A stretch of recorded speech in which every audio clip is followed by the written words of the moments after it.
सभी साधकों को हमारा प्रणिपात है। सबसे पहले श्री अग्रवाल जी के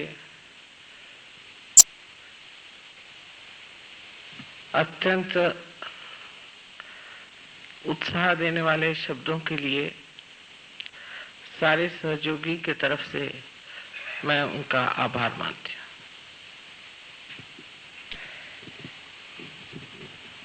सहयोग की शुरुआत एक स्त्री से हुई थी, जो बढ़कर आज सागर स्वरूप हो गया है, लेकिन इससे अभी महासागर होना है। इसी महानगर में महासागर हो सकता है, ऐसा अब मुझे पूर्ण विश्वास हो गया है।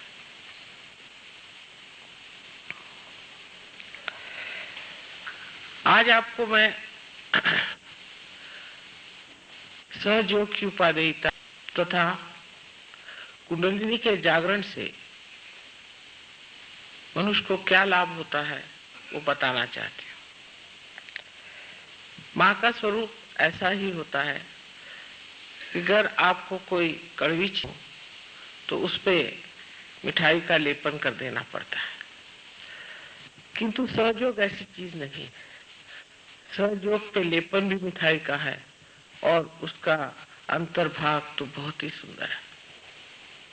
योग जैसे आपने जाना है, सहज, सह माने आपके साथ पैदा हुआ, ऐसा जो योग का आपका जन्मसिद्ध हक है वो आपको प्राप्त होना चाहिए। जैसे तिलक ने, बाल गंगाधर तिलक साहब ने बड़ी कोर्ट में कहा था कि जन्म सिद्ध हक हमारा स्वातंत्र है, उसी तरह हमारा जन्म सिद्ध हक स्वतंत्र को जानना है। ये स्वतंत्र हमारे परमात्मा ने हजारों वर्ष संजो कर प्रेम से अत्यंत सुंदर बना के रखा हुआ है, इसलिए इसमें कुछ करना नहीं पड़ता। सिर्फ कुंडलिनी का जागरण होकर आपका जब संबंध इस चराचर में फैली हुई परमात्मा की प्रेम की सृष्टि से, उनके प्रेम की शक्ति से एकाकार हो जाती है, तब योग साध्य होता है। और उसी से जो कुछ भी आज तक वर्णित किया गया है, जो जो संतों ने वर्णित किया हुआ है, जो मार्क्स ने कहा, जो बड़े बड़े तत्ववेत्ताओं ने कहा, उस आत्मा के साम्राज्य की आपको प्राप्ति हो जाती है। ये सब कुछ आप ही के अंदर स्थित जो सुंदर रचना है उससे घटित होता है। आज आपसे मैं, जैसा कि इन्होंने बताया था, कुंडलिनी के माध्यम से हम कैसे नानाविध लाभ उठाते हैं उसके बारे में बताऊंगी। और दूसरी बात, एक विनती भी है कि जिससे हमारा आज तक कभी हित हुआ ही नहीं, और अगर हित ही हमारे लिए सबसे उत्तमोत्तम चीज है, तो सब कुछ छोड़ करके हमें अपने स्वार्थ में उतरना चाहिए। स्वार्थ का अर्थ भी हमारे पूर्वजों ने बड़ा ही सुंदर बताया है। स्व का अर्थ पाना ही स्वार्थ है, लेकिन हम स्वार्थ को उल्ट समझते हैं। जिसने स्व का अर्थ पा लिया वो स्वार्थ हो गया, और स्वार्थ पाते ही जो कुछ स्वयं के लिए हितकारी है वो तो होता ही है, और स्वयं से निगडित जो सब कुछ है उसका भी हित हो जाता है। सर्वप्रथम का जागरण होना जब शुरू होता है तो श्री गणेश मूलाधार चक्र में इसकी व्यवस्था करते हैं। जिस मनुष्य के अंदर श्री गणेश की शक्ति बलवत्तर है, इसकी कुंडलिनी बहुत जल्दी ऊपर चढ़ती है और वहीं तितिक्षा में रहती है। जैसे कि छोटे बच्चे हैं जिनके दिमाग में और कोई बातें नहीं, जिनके हृदय में और कोई किलमिश नहीं है, जिन बातचीत में कोई कठोरता नहीं है, ऐसे अबोध बच्चों को कुंडलिनी का जागरण बहुत लाभदायक होता है। और ऐसे लाभप्रद चीज को पाने के बाद ये बच्चे दुनिया से गंदी चीजों से अपने आप अछूते हो जाते हैं। वो गलत रास्ते पे जा ही नहीं सकते। वो अपने को दुख देने वाली या समाज को दुख देने वाली कोई सी भी क्रिया कर ही नहीं सकते। उनका उधर मन ही नहीं जाता। वो सबके प्रति अत्यंत विनम्र और आदर युक्त होते हैं। किसी का भी वो अपमान नहीं करते, किसी को वो दुख नहीं देते, किसी को वो तकलीफ नहीं देते।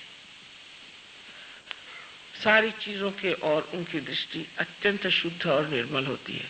किसी की चीज छीन लेना, किसी को दूषण देना, किसी पे अपने गलतियों का बोझ डाल देना, इन सब चीजों से परे होकर के वो एक बड़े समर्थ जीव तैयार होते हैं। और वो समर्थता ऐसी है कि उसमें वो अगर कोई गलत चीज देखते हैं तब भी एकदम पूरी सीना तान करके जो बात कहनी पड़ती कह देते हैं। इसका उदाहरण मैं हमारी जो नातिन है, छोटी सी थी, एक 5 वर्ष की, तब वो लोग उनके माता पिता उन्हें लद्दाख ले गए। तो वहां पर उन्होंने देखा कि एक लामा साहब बड़ा सा चोगा वोगा पहन करके बाल मुंडा उंडा के बैठे हुए थे। ये बिहार के रहने वाले हैं लोग। तो जब उन्होंने देखा कि सब लोग जा करके इन महात्मा जी के पैर छू रहे और माँ बाप भी संकोचवश जाके उनके पांव छूने लग गए, तब उनसे रहा नहीं गया। छोटी सी थी, जा करके उन्होंने अपने हाथ ऐसे किए और वो एक टीले पे बैठे थे उनकी और ऐसी गर्दन करके कहते हैं कि सर मुंडाकर और ये चोला पहनकर आप सबसे पैर छुआ रहे हैं, आप पार तो नहीं है। 5 साल की उम्र में उन्होंने उनको सुना दिया। ऐसे मुझे याद है कि एक बार बड़े महान जो हमारे यहाँ महर्षि रमन हो गए हैं, उनके 100 साल की वर्षगांठ पर मुझे लोगों ने अपने यहाँ अतिथि बुलाया था। उस वक्त मैं बैठी हुई थी मंच पर और सामने की रो में मेरी दूसरी नातिन बैठी हुई थी। तो वहां से मेरे पास एक साहब बैठे थे बड़ा सा चोगा पहन करके, और वो वहाँ के बड़े पंडित माने जाते थे, बम्बई के बड़े भारी पंडित और बड़े आचार्य माने जाते थे। वहां से खड़े होकर कहती है, नानी ये जो मैक्सी पहन के बैठा है इसको भगाओ, इससे इतनी गर्मी आ रही, हम लोग यहाँ बैठ नहीं पाएंगे। और उस माहौल में बहुत से जो भी बैठे थे वो भी क्या, उन्होंने भी हाथ हिलाया यूं यूं करके कि हाँ भी बड़ी गर्मी आ रही है, इनको यहाँ से हटाओ। इसमें यह समझना चाहिए कि वो बच्चे जो कि अत्यंत विनम्र है, इतने सत्य प्रिय होते हैं कि जब देखते हैं कि असत्य को मंच पे बिठा दिया गया और सबके ऊपर उनका असर आ रहा है तो वो खड़े हो जाते हैं। इस प्रकार उनमें धर्म की दृष्टि आ जाती है कि जहां भी अधर्म होता है वहां वो खड़े हो जाते हैं। ये तो गणेश तत्व में जब आप भी जागते हैं तो आप भी एक बालक जैसे हो जाते हैं। ईसा मसीह ने कहा था कि परमात्मा के साम्राज्य में आने के लिए आपको बालक जैसे होना चाहिए, अबोधिता आनी चाहिए। सारी चालाकी, होशियारी, ये सब एक क्षण में ही विलीन हो जाती। तभी कुंडलिनी जागृत होती जब आपके अंदर गणेश जागृत होते हैं, और गणेश जागृत होकर के अपनी माँ की लज्जा रक्षा करते हैं, और तब कुंडलिनी उनके आदेश से ही जागृत हो जाती है। अब जब कुंडलिनी उठ करके आपके स्वादिष्ठान चक्र में आती है तो आपके अंदर एक नया संसार बसने लग जाता है। सौंदर्य दृष्टि आपकी बड़ी तीक्ष्ण हो जाती है। एक साहब मेरे पास आए, कहने मेरे पास नौकरी वोकरी नहीं, पार तो हो गया। तो मैंने कहा कि तुम इंटीरियर डेकोरेशन का काम क्यों नहीं करते? उनका भाई मुझे तो लकड़ी, कौन सी लकड़ी क्या ये मालूम नहीं, मैं इंटीरियर डेकोरेशन क्या करूं? मैंने कहा तुम करो तो सही। उन्होंने इंटीरियर डेकोरेशन किया, उसमें लाखोंपति हो गए। मैंने कहा सिर्फ जिस वक्त आप कोई चीज को, किसी भी सौंदर्यवान चीज को आप बनाने जाते हैं तो सिर्फ उसकी आप चैतन्य लहरियां देखिए। अगर उसमें से चैतन्य की लहरियां आ रही हैं तो समझ लेना चीज बन गई, और अगर नहीं आ रही है तो उसको मत बनाना। पर उनको बड़ा आश्चर्य हुआ कि वो बनाते गए और चीज सुंदर ही बनती गई। कहीं भी वाइब्रेशन ने उन्हें रोका नहीं, कहीं भी उनको ऐसा नहीं लगा कि यहाँ गर्मी आ रही है, कि यहाँ कोई तकलीफ हो रही है। यह सौंदर्य दृष्टि कभी कभी इस तरह से विकसित होती है कि जो लोग कभी भी कविता नहीं लिखते थे, गणितज्ञ हैं, कभी जन्म में कविता क्या उनको मालूम नहीं, वो ऐसी सुंदर काव्य रचना करते हैं कि देखते ही बनता है। जिन्होंने कभी भी हाथ में कुंचली नहीं ली, कुछ भी उन्होंने चित्रित नहीं किया, वो ऐसी सुंदर आकृतियां और ऐसे सुंदर विषय पर इतने शुभदायी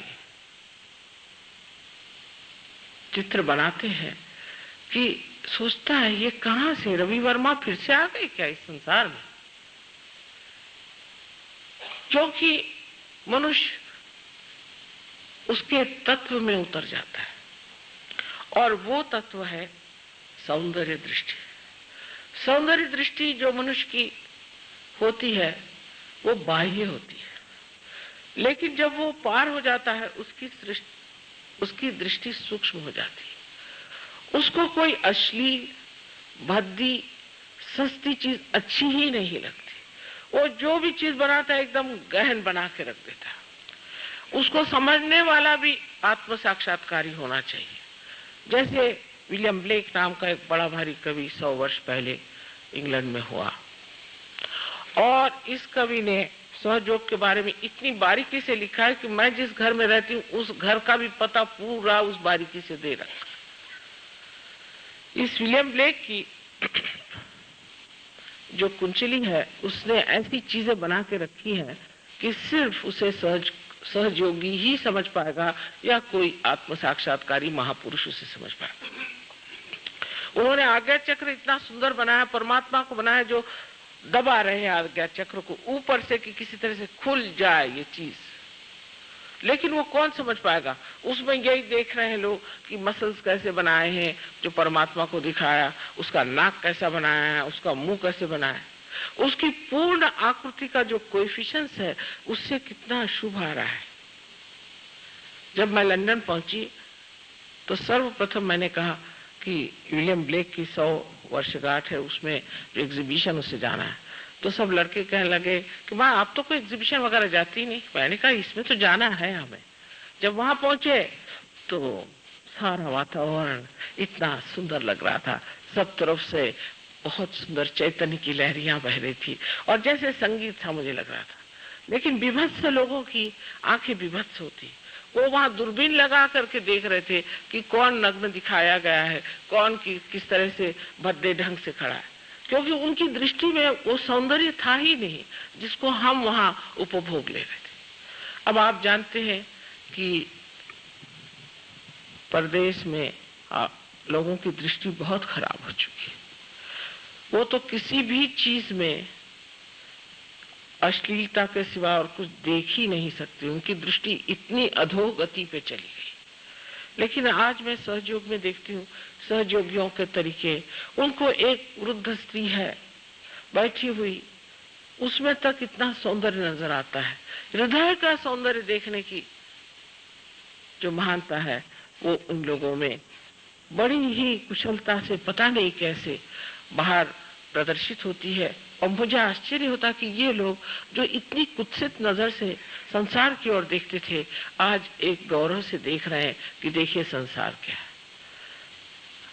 आपने सुना होगा कि मोनालिसा नाम का एक पेंटिंग है जो लियोनार्डो दा विंसी ने बनाया और जो कि पेरिस के बड़े वाले लूव्र के प्रदर्शनी में रखा हुआ है, जहां अनेक लोग जाते हैं उसे देखने के लिए। मैंने एक दिन कहा कि आप जाके देखना कि मोनालिसा जो है उससे वाइब्रेशंस आते हैं। इतने सालों से बनी हुई चीज उसको देखने के लिए हजारों लोग आते हैं।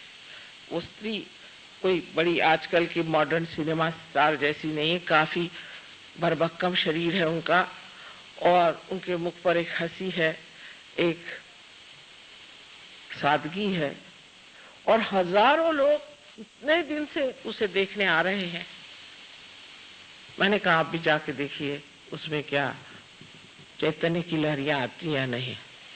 जब ये लोग पेरिस गए, इनका माँ अंदर घुसते ही इतने वाइब्रेशंस हमें आ रहे थे, हम तो अभिभूत होकर देखते रहे। हमने कितने बार इसका चित्र देखा, हमें कभी ऐसे लगा नहीं। फ्रांस के लोग जो कि माहिर है कुत्सितता में, जो कि बहुत ही गंदी बातों में उलझे हुए, उनके साहित्य और उनके तौर तरीके इतने गंदे हैं कि उनसे कुछ सीखने का ही नहीं।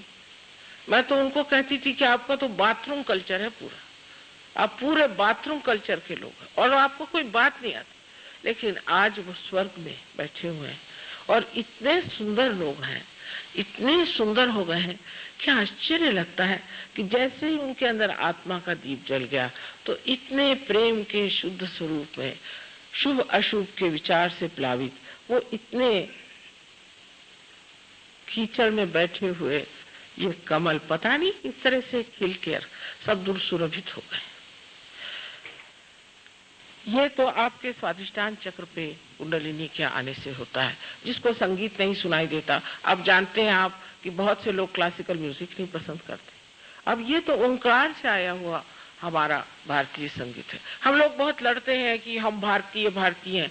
जिसको अगर हमारे यहाँ का संगीत नहीं समझ में आता, मैं तो उसको भारतीय किसी प्रकार भी नहीं मानू। इस मामले में हम लोग हमेशा विदेशों के ओर दौड़ते हैं, उनसे हम उनका संगीत सीखने का प्रयत्न करते हैं। इस घराने, इस महान योग भूमि ने इतना ऊंचा संगीत हमें दिया है, उसको हम समझ नहीं पाते।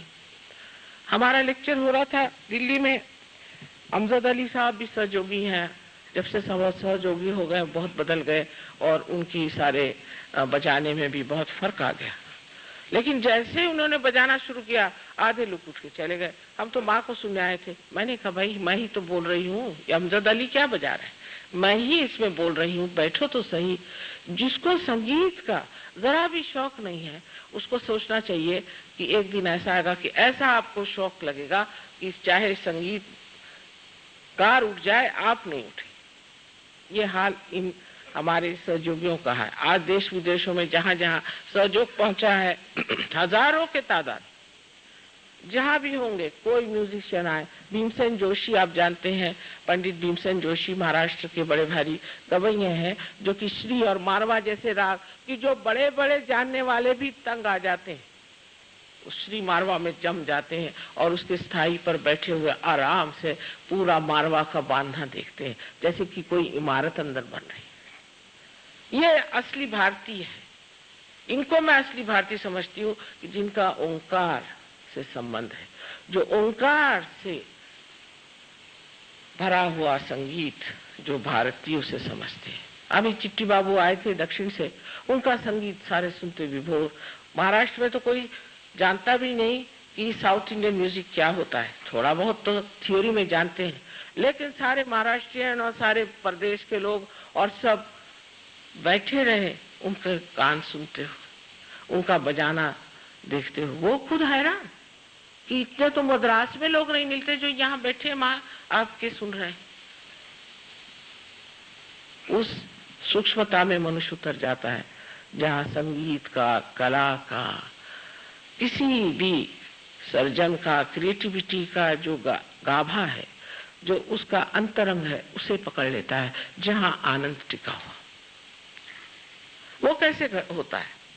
क्योंकि जब आप कोई भी राग सुनते हैं, कोई सा भी गाना सुनते हैं, कोई सा भी संगीत सुनते हैं, या आप कोई नाटक देखते हैं या कोई नृत्य देखते हैं, कोई भी चीज होती है, तब आपके अंदर विचार की श्रृंखलाएं शुरू हो जाती। जैसे आज माँ आपका बोलेंगी, अब ये नृत्य चला, मतलब आप अगली बात सोचने लगे, या आप ये सोचते हैं कि भाई इन्होंने नृत्य किया, अब इनका कहीं और नृत्य क्यों न किया जाए, बड़ा अच्छा नृत्य किया, ये किसने नृत्य किया। हर तरह के विचार आपके दिमाग में घूमने लग जाते हैं कि आप सोचते हैं कि इस नृत्य की छानबीन होनी चाहिए, और वो भी इस बुद्धि से। तो सारा आनंद उसका खत्म हो गया। जब आप किसी चीज के और देखकर सोचने लगे तो उस चीज को बनाने वाला जो कलाकार है उसने जो कुछ बनाया और उसमें जो आनंद उंडेला है वो सब खत्म हो गया। आपके विचार ही चलते रहे एक के बाद एक। कोई सी भी सुंदर वस्तु है, जैसे कोई सुंदर सा बना हुआ कालीन है, अगर उस कालीन की ओर हम नजर करें तो अगर हम देखते रहें, बस देखते रहें और ये ना सोचें कि कितने का आया, कहां से आया, क्या हुआ, इसको कैसे ले लें, तो उसका जो आनंद है, उस कलाकार ने जिस आनंद से उसे बनाया था वो पूरा की पूरा ऊपर से गंगा जैसे बहने लगता, गंगा ऊपर से बहता है। यह सिर्फ आत्म साक्षात्कार के बाद घटित होता है, क्योंकि आप निर्विचार में समाधिस्थ होने से आप उसको पा सकते हैं।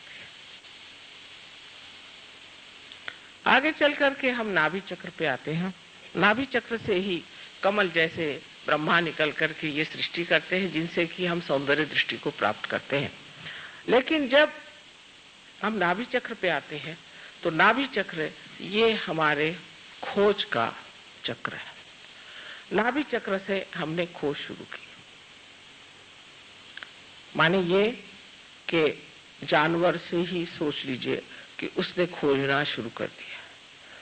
शुरू में वो खाना पीना ही खोजता रहा। जब वो मत्स्यावतार बन करके किसी ने एक कदम आगे बढ़ाया कि आओ जमीन पे आके देखो, तब उसमें कछुए जैसे जमीन पर चलने वाले, उसमें रेंगने वाले इस तरह के जानवर तैयार हुए।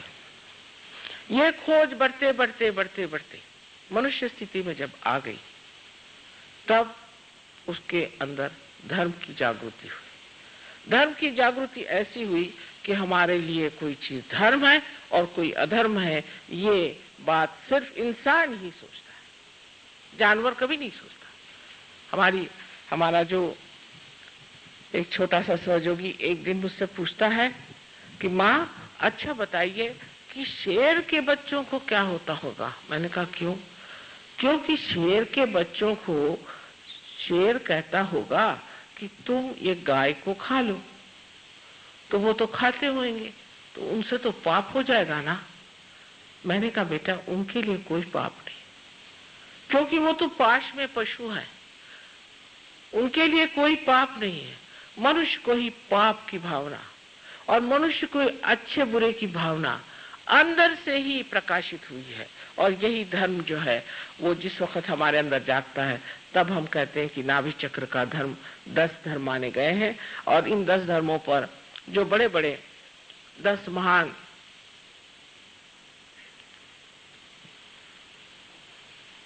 आदि गुरु स्थापित किए गए हैं, उनको जगा देने से कुंडलिनी हमारे अंदर धर्म की स्थापना कर देती।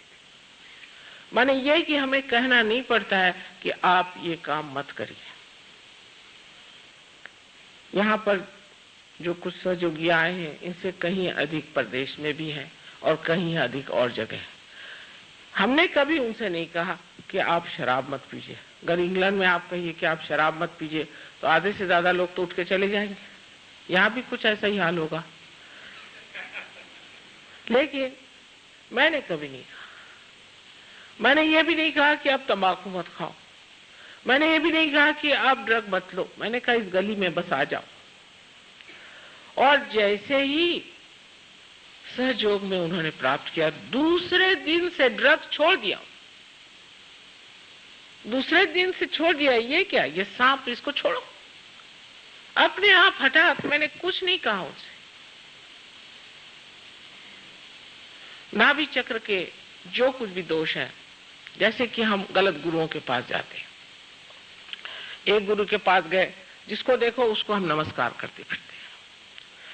तो गुरु तत्व जो है वो नाभि के चारों तरफ स्वादिष्ठान के माध्यम से फैला हुआ है। स्वादिष्ठान उसके चारों तरफ घूमता है और उसकी जो परिधि बनती है उसमें हमारा गुरु धर्म बनता है। तो खोज में आदमी फिर गुरु के पास पहुंचता। पहले तो और जगह भी खोजता है, सत्ता में खोजता है, पैसे में खोजता है, इसमें खोजता है, उसमें खोजता है। जब वहां भी नहीं मिला तो चलो भाई किसी को गुरु बनाना चाहिए। तो वो गुरु बनाने की जगह जैसे हमारे घर में एक नौकर रख लेते हैं, उस तरह से गुरु रख लेते हैं।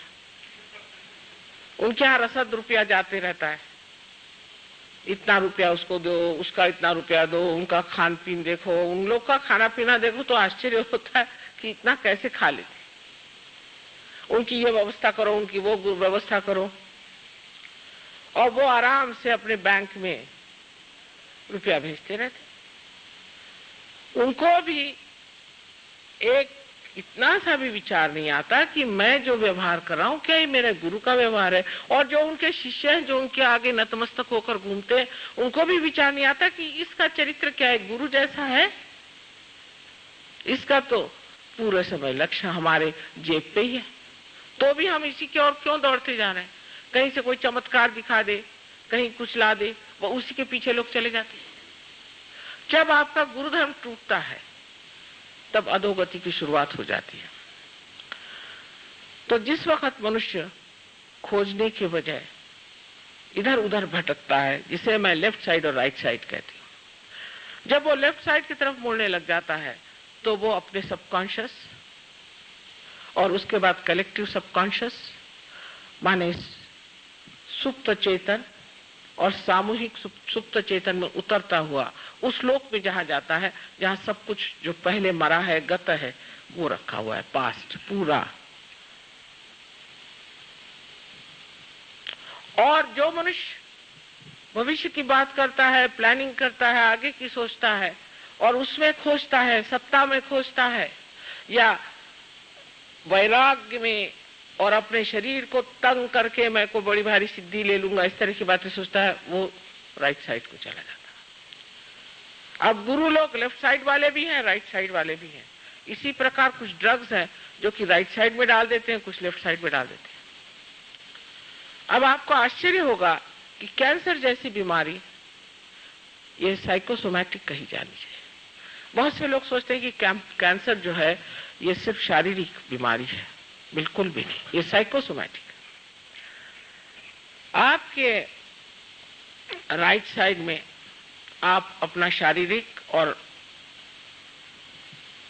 बौद्धिक कार्य करते हैं और अपनी लेफ्ट साइड में आप मानसिक कार्य करते हैं। अंग्रेजी भाषा तो ऐसी कमाल की है कि सबके लिए एक ही शब्द माइंड है, चाहे वो बुद्धि हो चाहे मन हो। तो आप जो मन का काम करते हैं वो आपकी लेफ्ट साइड है, जो आप बुद्धि और शरीर का काम करते हैं वो आपकी राइट साइड है। अगर आप राइट साइड से बहुत ज्यादा काम करते हैं, बहुत ज्यादा से आप परेशानियां उठाते हैं, जैसे कि खास करके मैं आपसे कहूंगी नाभि चक्र में, जिसे हम लेफ्ट नाभि कहते हैं, लेफ्ट साइड में आपकी जो एक विशेष संस्था है जिसे स्प्लीन कहा जाता है, प्लीहा कहते हैं शायद हिंदी में, उसमें जब आप अति उसको इस्तेमाल करते हैं, माने इस तरह से कि सवेरे आप उठते ही साथ अखबार पढ़ा, अखबार पढ़ते ही साथ पहले वो गड़गड़ गड़गड़ होने लगा, स्पीडोमीटर है वो हिलने लग गया, इसको मारा उसको मारा, दुर्घटना हुई, ये वो अखबार विश्वामित्र जी के जो क्षमा करें किंतु सेंसेशनलाइजेशन जो शुरू हुआ है कि सनसनी खेज चीजों के, सनसनी बेचारा आपके पेट में जो बैठा हुआ ये स्पीडोमीटर है, इस पे असर कर जाता। उसके बाद उठे, जल्दी जल्दी भागे, आपने सोचा कि चलो जल्दी से मोटर पकड़े और जाए, तो मोटर के सामने बहुत सारी चलाते चलाते जैम हो रहा है, कुछ हो रहा है, उसमें आप परेशान परेशान पहुंचते पहुंचते दफ्तर में पहुंचे, कब पहुंचे वहां से फिर परेशानियां, खाना ठीक से खाया नहीं, बीबी ने ब्रेकफास्ट दिया, मुंह में ठूसते हुए चले जा रहे हैं। ये सब चीजें आपको पता नहीं कितने नुकसानदेह, इससे ब्लड कैंसर होता है। पहले जमाने में इस बंग देश में भी पति खाना खाने बैठता था, आराम से नहा धो करके इत्मीनान से बैठते थे और पत्नी पंखा झलती थी, धीरे धीरे खाना परसती थी। उस पंखे के झलने में जो स्पीड थी वो स्पीड खाने की होनी चाहिए और वो धीरे धीरे चबा चबा कर खाते थे, इत्मीनान से खा करके, और फिर वहां जहां जाना है जाते थे। लेकिन अब तो वो चीज रह नहीं गई, वो तो अब चलता नहीं। अब तो इतनी, जिसको कहते हैं हेक्टिक लाइफ, कि अभी दौड़े यहाँ, वहां से दौड़े वहां, वहां से दौड़े वहां। इससे आपका स्पीडोमीटर खराब हो जाता है, जिसको कि आपके रेड ब्लड कॉर्पसेस जो रक्त की पेशियां होती हैं उनको बनाना पड़ता है। वो पगला जाता है उस पागलपन में, जैसे कहते हैं इट गोज क्रेजी। और उस पागलपन में उसको समझ नहीं आता कि इस पागल आदमी को किस तरह से मैं ब्लड सप्लाई करूं। अब ये वल्नरेबिलिटी जिसको कहते हैं कि अब तैयारी हो गई आपकी कैंसर में। इस वक्त अगर लेफ्ट से कोई सी भी काली विद्या से कहिए, भूत विद्या से कहिए, या गुरु प्रसाद से कहिए, या और किसी तरह की ऐसी चीजों से कोई सी भी चीज आपके अंदर आ जाए, आपके अंदर ब्लड कैंसर स्थापित हो जाए। अगर कोई माँ इस तरह की हो कि जो रात दिन आफत में मची हुई है, आज पापड़ बेलना है, फिर कल और कुछ बनाना है, पति को वश में रखने के लिए औरतें यहाँ बड़ी होशियारी से काम करती हैं, तरह तरह के खाद्यान्न बनाना है, इसका प्लानिंग करना है, उसका प्लानिंग करना है। उनके बच्चों को भी हो सकती है, अगर वो उस वक्त गर्भवती हो तो बच्चों को हो सकता है। अगर कोई बच्चा हो भी गया ठीक ठाक पैदा तो उसके पीछे लगे, उठो भाई सवेरे उठो, जल्दी जल्दी करो, चलो जाने का है, स्कूल में जाने का है, वो बड़ी मुश्किल से एडमिशन मिला, वहां इतना रुपया भर्ती किया। ये सारा समाज ही ऐसा बना हुआ है कि सब लोग उथल पुथल में चल रहे हैं। इस उथल पुथल से ब्लड कैंसर की होने की बड़ी संभावना है। हम तो इत्मीनान में बैठे रहते हैं, और इत्मीनान में बैठने से भी कोई चीज कम नहीं होती, सब चीज ठीक ठाक चलती। हमारे विचार से तो ऐसी कोई बात नहीं कि जिसके लिए मनुष्य इतनी जल्दी मचाए या हड़बड़ी करे। अब इसका इलाज कैसे होता है? इलाज ये होता है कि जैसे ही कुंडलिनी आपके नाभि चक्र में आ जाती है तो शांति प्रस्तावित हो जाती है, मनुष्य शांत हो जाता है, शांति पूर्वक सब देखते रहता है, और वो शांति उसको कहती है शांत हो जाओ, शांत हो जाओ। जैसे अब हमें तो जाना है प्लेन में और बाकी सब परेशान है कि आपको जाना है, चलिए चलिए, आखिरी मिनट ये छोड़ वो छोड़। भाई मैंने कहा जाना मुझे क्या, आपको है, मुझे जाना। आप क्या बहुत एंक्शस है कि मैं जाऊं? तो छोड़िए, आप मुझे जाने दीजिए, मैं आराम से। अब कभी कभी मजाक भी हो जाता है कि बड़े जल्दी पहुंचे, वहां देखा क्या कि प्लेन अभी 8 घंटे लेट है। मैंने पहले ही कहा था कि क्यों इतने जल्दी से आ रहे हो, घर से आराम से चलो, पहले पूछ ही लिया होता। लेकिन ये जो हड़बड़ी का स्वभाव है, जो हड़बड़ हमारे अंदर है, एक उसका उदाहरण मैंने दिया कि आजकल के वातावरण में किस तरह से कैंसर के आप एक उसके आमंत्रण के आंगन बन जाते हैं, जिससे कैंसर आप पे असर कर जाते हैं। अब लंदन में हमने 3-4 लोगों का ब्लड कैंसर ठीक किया, तो मैं ये नहीं कहूंगी कि मैंने किया, उनकी कुंडलिनी का जागरण करके वो ठीक हो गए, मैंने कुछ किया नहीं, उनकी कुंडलिनी जागृत हुई, वो ठीक हो। लेकिन इस हड़बड़ के सिवाय अनेक और प्रकार के हम दोष करते हैं, जैसे कि अब डॉक्टर लोग तो यहाँ एक से एक, आप जानते हैं कि कितने बड़े बड़े डॉक्टर लोग हमारे साथ लगे हुए हैं, और इनको जब हम समझाते हैं तो ये ऐसे मुंह फाड़ के देखते हैं बात को कि माँ कैसे कह रही, किंतु हम इसे सूक्ष्मता से जानते हैं। आपके अंदर जो सूक्ष्म चीज है वो ये समझना चाहिए कि आपके शरीर में शांति होनी चाहिए, आपके मन में शांति होनी चाहिए, आपके सारे अंग जो है शांति से बने होने चाहिए। हड़बड़ी करने से इस तरह का रोग हो जाता है। पर इससे भी बढ़ के गहन बात एक ऐसी बताऊं, सूक्ष्मता, कि आपके यहाँ भी अभी कुछ डॉक्टर्स बैठे होंगे जो नहीं जानते हैं, न मानते भी शायद न हो, कि जिस वक्त ये स्वादिष्टान चक्र चलता है, इसको एक तो पेट के जितने भी ऑर्गन्स हैं उनको संभालना पड़ता है, माने लीवर हुआ, आपके पैंक्रियाज हुआ, और स्प्लीन और किडनीज आदि सबको संभालना तो पड़ता ही है। इसके अलावा ये जो सर में, इसे मेंदू कहते हैं, जो मेद से बनता है, ये जो ब्रेन हमारे सर में है, इस ब्रेन के लिए इसको ग्रे मैटर, पेट की जो फैट है उसको परिवर्तित करके, ट्रांसफॉर्म करके अपने ब्रेन में भेजना पड़ता है। ये उसका मुख्य काम नहीं है, एक और काम है। लेकिन जब आदमी बहुत सोचता है, आगे की सोचता है, प्लानिंग करता है, ये करता है, वो करता है, हर समय उसकी खोपड़ी सोचती रहती है, तब ये कार्य एकमात्र उसे करना पड़ता है और बाकी सब काम बिल्कुल ठप हो जाते हैं। इसीलिए लोगों को लीवर का ट्रबल हो जाता है।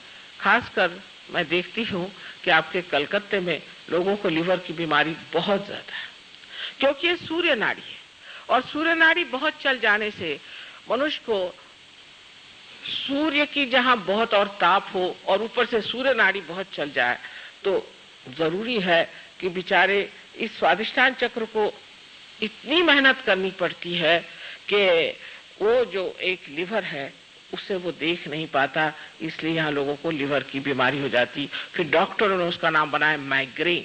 माइग्रेन कोई चीज है नहीं, सब बेकार की बातें। इसमें सिर्फ आपका लिवर खराब होने से माइग्रेन होता है, या आप किसी भूत से अगर पीड़ित हो तो भी हो सकता है। ये तो लेफ्ट साइड बात हुई, लेकिन राइट साइड की बात मैं कर रही हूँ। तो इस तरह से आपकी शारीरिक तकलीफें इसलिए ठीक हो जाती हैं कि आप निर्विचार हो जाते हैं।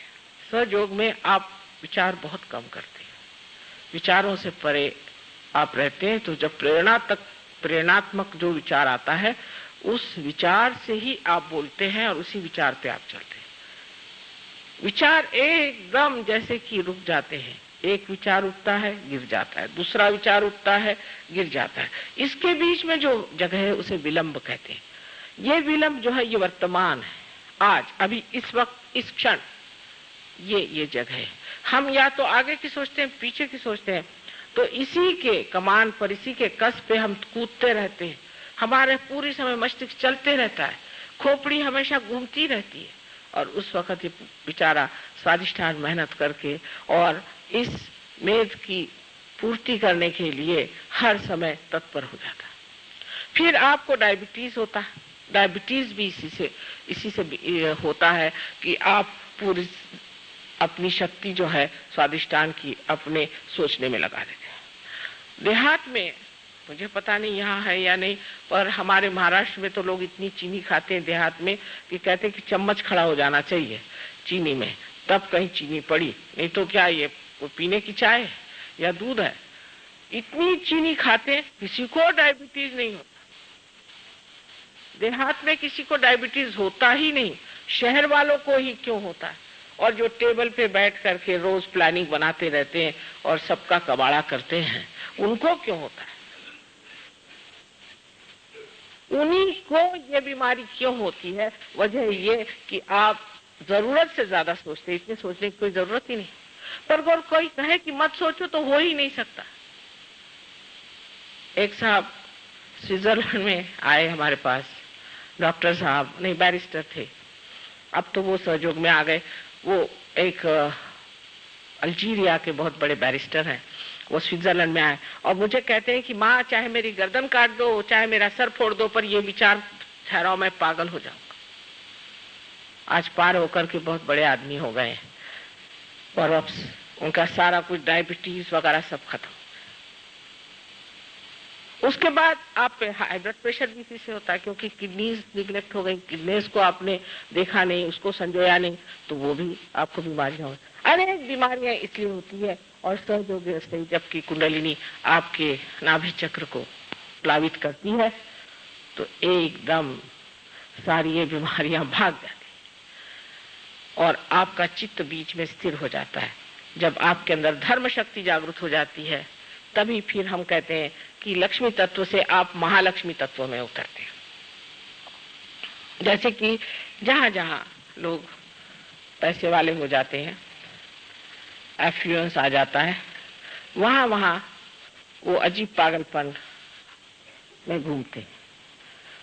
जैसे कि आप अमेरिका में जाइए तो जितने अमीर लोग हैं या तो वो बिल्कुल ही मूड हो जाते हैं, इडियट्स, या वो नहीं हुए तो वो ऐसे ऐसे बातें करते हैं कि जैसे कि किसी ने आत्महत्या कर ली, ऊपर से नीचे कूद मरे, और किसी ने अपने 4-5 बच्चे ही मार डाले। कुछ समझ में नहीं आता है कि पैसा हो जाने से अगर इतनी आफतें आती तो बेहतर है कि हम गरीबी में ही रहें। उन लोगों की अगर आप बातें सुनिए तो आश्चर्य करेंगे कि ऐसे तो भूतो न भविष्यति, कभी ऐसे लोग संसार में आए ही नहीं जैसे हम देखते हैं। अमेरिका की बात नहीं है, आप फ्रांस जाइए, कहीं भी जाइए, और यहाँ तक कि जहाँ पर लोग कहते हैं कम्युनिज्म बड़ा फैला हुआ है, ऐसे रशिया में भी एक आफत है। आए दिन बीवी को छोड़ना, आए दिन दूसरी शादी करना, और बुढ़ापे में जा करके सब लोग कहीं ऑर्फनेज में बैठे हुए। 10 हस्बैंड किए, 10 बीवियां करी, सब ऑर्फनेज में जाके बैठ गए। ऐसा समाज तैयार हो जाता है। ऐसे धन को पाने से वो लक्ष्मी स्वरूप नहीं होता। अब लक्ष्मी की व्याख्या जितनी सुंदर बनाई हुई है हमारे पूर्वजों ने हमारे लिए, कि लक्ष्मी जो है वो एक कमल दल पे खड़ी है, मैंने वो किसी पे अपना असर नहीं डालती, हल्के फुल्के, कहीं जाकर के बड़ी सी मोटर ले जाकर के किसी को दिखाती नहीं है, लक्ष्मी स्वयं होकर के भी। और एक हाथ उनका दान और एक हाथ उनका आश्रय में होता है, जिससे वो लोगों को दान देती हैं और एक हाथ से आश्रय देती हैं। और 2 हाथ ऊपर में जिसमें है, जिसमें कि 2 हाथ में कमल है गुलाबी रंग के। गुलाबी रंग का लक्षण होता है कि उनके हृदय में प्रेम है सबके प्रति। इस कमल का ये अर्थ होता है कि ये कमल में अगर भंवरा जिसके अंदर इतने कांटे होते हैं और काला कभी न आकर के भी उसमें बैठ जाए तो भी वो अपने अंदर उसे समा लेता है, अपनी सुंदर शैया पे सुला लेता है। वही लक्ष्मीपति हो सकता है जिसमें ये गुण है। लेकिन पैसे वाला मैं उसको लक्ष्मीपति नहीं मानती। अगर किसी गधे के ऊपर अगर आप रुपया टांग दीजिए तो क्या वो लक्ष्मीपति हो सकता है? लक्ष्मीपति होने के लिए कम से कम ये 4 गुण मनुष्य में होने चाहिए। इस तरह की लक्ष्मी जो है फिर जागते जागते महालक्ष्मी तत्व को आती है, तब मनुष्य खोजने लग जाता है। और जब वो खोजने लग जाता है तब वो ऊपर की ओर उठता है। जिस वक्त वो उठता है तब श्री जगदम्बा जो है वो हमारे हृदय चक्र में रह करके अकेली सब दुष्टों से, जो जो ऐसे साधकों को सताता है, उन सब का खंडन करती है, मार डालती है, उनको निपात कर देती, खत्म कर देती, उसको किसी से डर नहीं लगता। और खड़े होकर के आपको आश्चर्य होगा कि कल परसों तो मैंने तांत्रिकों पे ही कहा था, लेकिन 1973 में हमारे यहाँ एक बड़ा कावजी जहांगीर हॉल है। मैंने खड़े होकर एक एक इन दुष्ट गुरुओं का नाम, कौन से राक्षस पड़े थे, कौन नरकासुर था, कौन रक्त बीज था, कौन दूसरे असुर था, सबके नाम लेकर के कहा। तो हमारे पति के पास खबर गई कि इनको तो कल मार देंगे लोग पकड़ के। मैंने कहा मारे तो सही, हाथ तो उठाए मेरे ऊपर में, लेकिन किसी ने भी अखबार में या किसी ने भी किसी कोर्ट में जाकर के दलील नहीं की मेरे खिलाफ, क्योंकि सत्य की बात। तो यहाँ जगदम्बा खड़ी होकर के अकेली और सारे दुष्टों का सामना करती है कि मेरे जो बच्चे परमात्मा को खोज रहे हैं वो पूर्ण आरक्षित ऊपर आ जाए, उनको कोई तकलीफ ना हो, कोई परेशानी नहीं, उसके आंचल में छिपे हुए वो ऊपर की ओर उठते चले। ये जगदम्बा का चक्र यहाँ पर बना हुआ। इसके बारे में मेडिकली इस तरह से समझाया जा सकता है कि हमारा जो यहाँ पर स्टर्नम नाम की हड्डी है यहाँ, जिसे स्टर्नम बोन कहते हैं। थोड़ी देर हो जाएगी, हर्ष तो नहीं? स्टर्नम नाम की एक हड्डी है और इस हड्डी में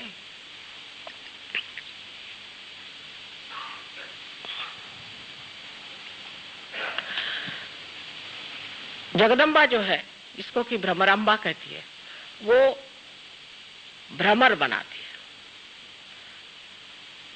जिसको कि मेडिकल साइंस में what you call them, antibodies, what you call them in the medical science, antibodies,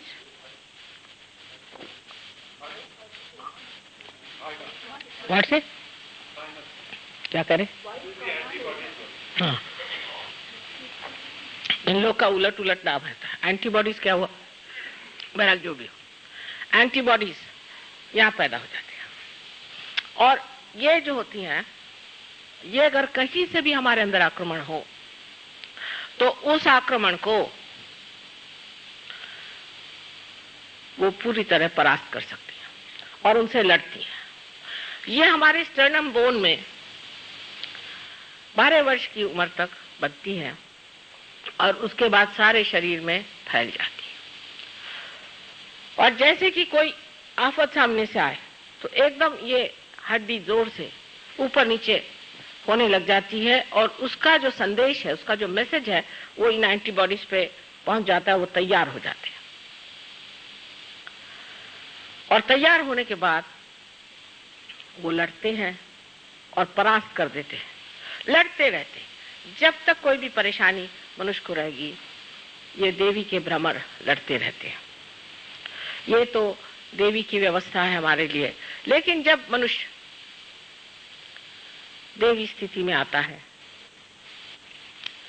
तो उसके अंदर माँ का प्यार उमड़ पड़ता है। अपनी माँ को भी पहचानता है, हमारे पति भी लोगों को बहुत प्यार हो जाता है और वही प्यार अब वो दुनिया को बांटना चाहता है। उससे रहा नहीं जाता। कोई आदमी परेशान है, दुखी है, हर इंसान जहां भी बैठा होगा, भाई तुम्हें क्या तकलीफ है, क्या है, उसके लिए दौड़ता है और मेहनत करता है। एक जिसे हम करुणा कहते हैं, कंपैशन कहते हैं, वो मिशनरियों जैसे लोगों को घर में ला करके मरते हुए लोगों को ईसाई धर्म नहीं सिखाता और फिर उसके बाद नोबेल प्राइज मिलता है ऐसे लोगों को। ऐसा नहीं करता है। वो जो उसके अंदर कंपैशन है, जो करुणा है, उस करुणा की शक्ति से लोगों को उनकी बीमारी, उनकी तकलीफें, उनसे बचाता है, उनको ठीक करता है। ये नहीं कि उनके ऊपर में लगा दिया तुम हिंदू, तुम मुसलमान, तुम क्रिश्चियन, ये कुछ नहीं। इससे क्या मतलब है? गधे के ऊपर कुछ भी लगा दीजिए तो गधा ही रह जाता है, लेकिन उसको वो महामानव बना देते हैं।